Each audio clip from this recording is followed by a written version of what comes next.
பிரவீன், இப்போது நீங்கள் ஒரு திரைப்பட இயக்குனர். நம்ம இந்த அமர்வில் நிறைய பேசியிருக்கோம், ஏராளமாக. இப்போது திரைப்படத்துறையிலிருந்தே ஒருத்தர் முதலமைச்சர் ஆயிருக்கார். இன்றைக்கு பார்க்கிறீனால் அதிமுகவிலிருந்து ஏராளமான பேர், கிட்டத்தட்ட ஒரு 5 மாஜி அமைச்சர்களும் 7 எக்ஸ்எம்எல்ஏக்களும் இன்னும் நிறைய பேர் காத்திருக்கிறார்கள். திமுகவிலிருந்து போனாலும் திமுகவிற்கு வந்து சேர்ந்திருக்கிறார்கள்.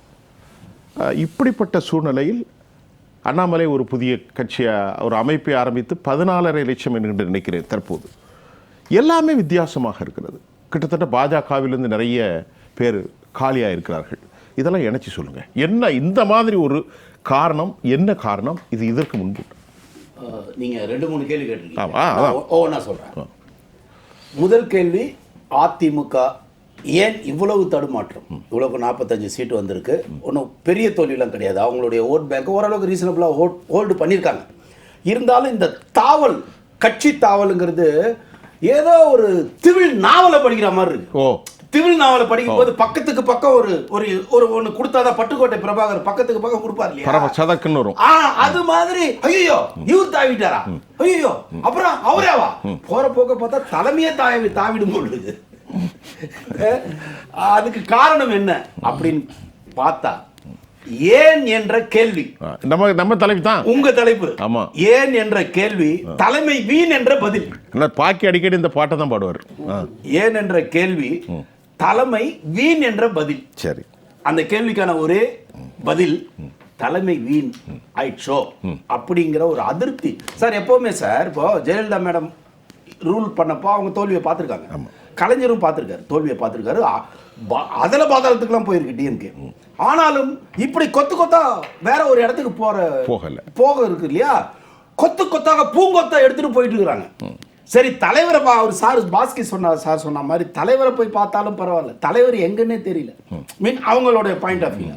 அப்போ வேற ஒருத்தர் தான் இருந்து உள்ள வந்து கூப்பிடுற அளவுக்கு இப்போ அந்த கட்சியில போய் சேரணுமா? அப்போ இங்க தான் நீங்க கேட்ட கேள்வியோட இது என்ன அப்படின்னு பார்த்தீங்கன்னா, ஒரு சைக்கலாஜிக்கலான ஒரு மாற்றம் ஒன்று வந்திருக்கு சார். உளவியல் ரீதியாக ஒரு மனிதர்கள் இப்ப எப்படி இருக்காங்கன்னா சார், எல்லாருமே அவசரத்துக்கு வந்துட்டாங்க சார். பிரவீன், இந்த சைக்கலாஜிக்கல் உளவியலான மாற்றங்கள் தமிழ்நாடு அரசியல் தலைவர்களிடத்திலே உருவாயிருக்கு, மக்கள்கிட்ட இல்லை, மக்கள்கிட்டே வந்துருச்சு, மக்கள்கிட்ட வந்திருக்காங்க. அதனால தான் நேற்று ஆரம்பித்த திரு அண்ணாமலை அவர்கள் இன்னைக்கு 15 லட்சம் பேர் மெம்பர் ஆயிருக்காங்க. உலகம் பூரா இந்தியாவில் கருப்பாம்பூச்சி அப்படிங்கிற ஒன்றை வச்சுக்கிட்டு ஒரு அமைப்பை ஜென்சி சும்மா காக்ரோச் ஒரு போற போக்கில் ஒன்று ஆரம்பிக்கிறாங்க. பார்த்தா அது வந்து 1 கோடி 1.5 கோடின்னு.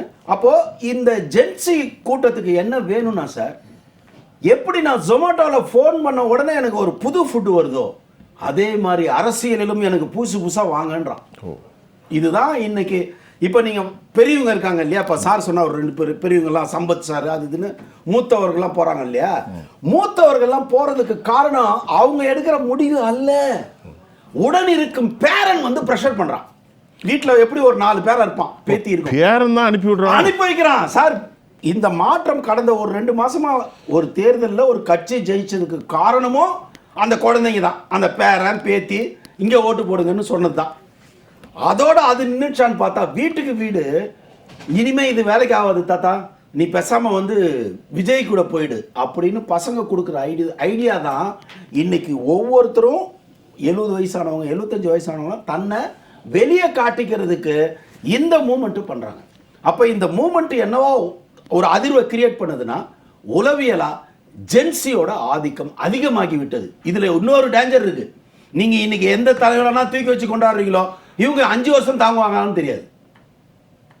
இங்க இருக்கிற பெரிய ஆபத்து என்னன்னா, இப்போ ஒரு கலைஞரை வந்து ஒருத்தர் சிஎம்மா அக்செப்ட் பண்ணிக்கிறான்னா, எங்க அம்மா அப்பா வந்து, எங்க அப்பா எப்பவுமே முரசொலி வச்சிருப்பாரு, முரசொலி படி எங்க அம்மாவுக்கு அப்பாவுக்கு எதுல வேணா சண்டை வரும். ஆனா கலைஞருக்கு ஓட்டு போடுறதுல மட்டும் சண்டை வராது, ஒன்று போல போட்டுருவோம், மிச்சம் எல்லாத்துலேயும் சண்டை. ஏன்னா அந்த ஒரு 30 வருஷம் கலைஞரை ஃபாலோ பண்ணாங்க. அதே மாதிரி எம்ஜிஆர், எனக்கு ஐ லவ் எம்ஜிஆர். ஏன் எம்ஜிஆர்னா, எம்ஜிஆர் வந்து ஒரு ப்ரமோட் பண்ணுவார். அப்படி வாழ்றதுக்கு ஏன் என்ற கேள்வி, நீங்க எம்ஜிஆரோட ஒரு 100 பாட்டை கேட்டீங்கன்னா வாழ்க்கை எப்படி வாழணும்னு தெரிஞ்சிடும் சார். அதனாலதான் இன்ன வரைக்கும் எம்ஜிஆர் வந்து யாரும் தவிர்க்க முடியாத ஒரு மகா சக்தியா நிற்கிறார். அதுல நம்ம வந்து ஒரு ஜெனரேஷன். அதனாலதான் இன்னமும் கிராமங்கள்ல ஏடிஎம்கே ஓட்டை யாராலையும் தடுக்க முடியல. அந்த சக்தி வந்து எம்ஜிஆர் போட்ட விதை, அதுல ஒரு நேர்மை இருந்தது. ஆனா இன்னைக்கு முதல்வராக இருக்கிற திரு விஜய் அவர்களுக்கு போட்டிருக்க ஓட்டு அந்த ஒரு அந்த ஒரு பெரிய எம்ஜிஆருக்கான ஒரு ஈர்ப்போ கலைஞருக்கான அதெல்லாம் எதுவுமே இல்லை. நான் ஒரு சாங்கை பார்த்தேன், எனக்கு ரொம்ப பிடிச்சது, டான்ஸ் சூப்பராக ஆறாரு, அண்ணா அண்ணான்னு பேசுறாரு. அதற்காக ஒரு ஒரு ஒரு கிளர்ச்சி. இது இல்லாமல் தலைமையில் எம்ஜிஆர், கலைஞர், ஜெயலலிதா மேடம் இவங்களாம் இல்லைன்னு ஒன்று ஒரு எம்டினஸ் வந்தது உண்மை சார். கண்டிப்பாக ஒரு ஒரு வெற்றிடம் வந்துருச்சு. எனக்கு பிடிச்ச ஆள் வேணும் சார். சார் 1920 ஒருத்தர் சொல்றாரு, 100 வருஷத்துக்கு முன்னாடி, இந்த மக்களுக்கு சுதந்திரமாக ஓட்டு போட உரிமை கொடுத்தால் இந்த மக்கள் தப்பான ஆட்களை தான் தேர்ந்தெடுப்பாங்க, கவர்ச்சிகளை தான் ஓட்டு போடுவாங்கன்னு இப்போ 100 வருஷத்துக்கு முன்னாடி ஒருத்தர் சொல்றாரு. அப்போ இவனுக்கு ஓட்டை எதுக்கு போடுறேன்னே தெரியாம கவர்ச்சியில பிடிச்சது அப்படிதான் போடுறாங்க. ஒரு சிலர் கலைஞரை பார்த்து போட்ட அந்த ஒரு குரூப் இருக்கு பாத்தீங்களா, ஒரு காலத்துல அது கூட இல்லாத அளவுக்கு தான் அந்த கட்சியில இருக்கு. ஒரு சின்ன கேள்வி, எம்ஜிஆருடைய பிரியத்துக்குரியவர் நீங்க, உங்க அப்பா அம்மா விட்டுருங்க, அன்னைக்கு எம்ஜிஆரை பார்த்து இதே வார்த்தை தான் சொன்னாங்க, சினிமாக்காரர்களால் நாடாள தெரியுமாண்டு. இதுதான் மாபெரும் சாதனை பண்ண ரெண்டே தலைவர், எம்ஜிஆர் அவர்களும் செல்வி ஜெயலலிதா அவர்களும். அப்ப அத மாதிரி மற்றவங்க பண்ண மாட்டான்னு என்ன சந்தேகம்? அதுக்கு அடிப்படையா ஒரு காரணம் என்னன்னா, எம்ஜிஆர் எங்க இருந்து கிளம்பி வந்தாரு, அந்த அரசியல் வெறி எங்க இருந்து கிளம்பி வந்தது, எவ்வளவு நாள் அதில் டிராவல் பண்ணாரு அப்படின்னு ஒண்ணு இருக்கு பாத்தீங்களா. அது எல்லாமே மக்களை சார்ந்து. அவர் அடிப்படையில் ஒரு ஏழை சார். எம்ஜிஆர் வந்து சாப்பாட்டுக்குலாம், அதாவது ஒரு சீன் சொல்லுவாங்க, அதெல்லாம் நான் மெய் மறந்துருக்கேன், அழுவுறதுக்கே வெளியே தெரியக்கூடாதுன்னு கட்சிப்பை வாய்க்குள்ள வச்சு அழுதுருக்காரு, பசியிலையும் பிரச்சனையிலையும் அவமானங்கள்லையும். அப்போ அப்படிப்பட்ட மனிதனுக்கு தான் தான் முன்னாடி இருக்கிறவன் சாப்பிட்டானா சாப்பிடலையான்னு தெரியும். நீங்க வரும்போதே பெரிய ராஜபாட் ரங்கதுரையா வந்தீங்கன்னா அடிப்படை மக்களோட வலி உங்களுக்கு தெரியாது. நிறைய விஷயம் சொல்லிருங்க பிரவீன்.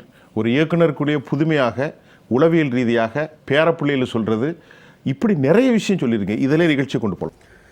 எல்லா பெரியவங்க எல்லாம் பேசினதை கேட்கும்போது, பள்ளத்தில் தள்ளி விட்டாரோ பழனிசாமி, அதை மீட்டெடுக்க முடியாத, எவ்வளோ பெரிய கிரேன் வச்சு ட்ரோன்லாம் வச்சு எடுத்தா கூட அதை தூக்கி வெளியே தூக்கிட்டு வர முடியாதவங்கிற இடத்துக்கு, அதல பாதாளத்துக்கு தள்ளி விட்டாரோ. அதுக்கு காலமும் ஒரு காரணம். திரு விஜய் வந்து வளர்ச்சி வந்து யாரும் எதிர்பார்க்கல. நினைச்சது என்னன்னா, பிஃபோர் எலெக்ஷன் டிஎம்கேவா ஏடிஎம்கேவா தான் இருந்தது. மூணாவது கட்சியாக திரு விஜய் ஒருவர்னு பார்த்தா பசங்க பண்ண வேலைகளால் மாற்றங்கள் வந்துருச்சு. இது எனக்கு ஒன்று தெரியுது சார், ரெட்டை இலை என்பதுக்கு கெட்ட நேரம் வந்துருச்சா அப்படிங்கிறாங்க தான். ஆனால் ஒன்று இருக்கு, ஐயா சொன்னாங்க அது மீட்டெடுக்க முடியாத ஒன்றுன்னு. ஆனால் நான் எம்ஜிஆருடைய ஆத்மாவை நான் நம்புகிறேன் சார். எம்ஜிஆருடைய ஆத்மா விடாது சார், அது என்றுமே. ஏன்னா அவர் ஒரு பவர்ஃபுல் ஆள் சார். அந்த அளவுக்கு நீங்க இல்ல சார், நான் இல்ல சார், நிறைய பேர் ஆன்மீகம் தெரிஞ்சவங்களுக்கு எல்லாம் தெரியும் சார். வள்ளலார் இருக்கார் இல்லையா, ராமலிங்க வள்ளலார், அவருடைய நேரடியில் ஆசி வாங்கியவர் புரட்சி தலைவர் எம்ஜிஆர். ஏன்னா அதே மின்ட் ஸ்ட்ரீட்ல எங்க 30 வருஷம் வள்ளலார் இருந்தாரோ அதே இடத்தில் வாழ்ந்தவர் எம்ஜிஆர். அதனால அவர் நீங்க அவ்வளவு சீக்கிரம் தவிர்க்க முடியாது. ஆனால் ஒரு சரியான ஆளை எப்போது அந்த ஆத்மா கை காட்டப் போகிறது என்பது தெரியல. அப்படி ஒன்று காட்டப்படும், மீண்டும் இரட்டை இலை கோட்டையில் அமரும்.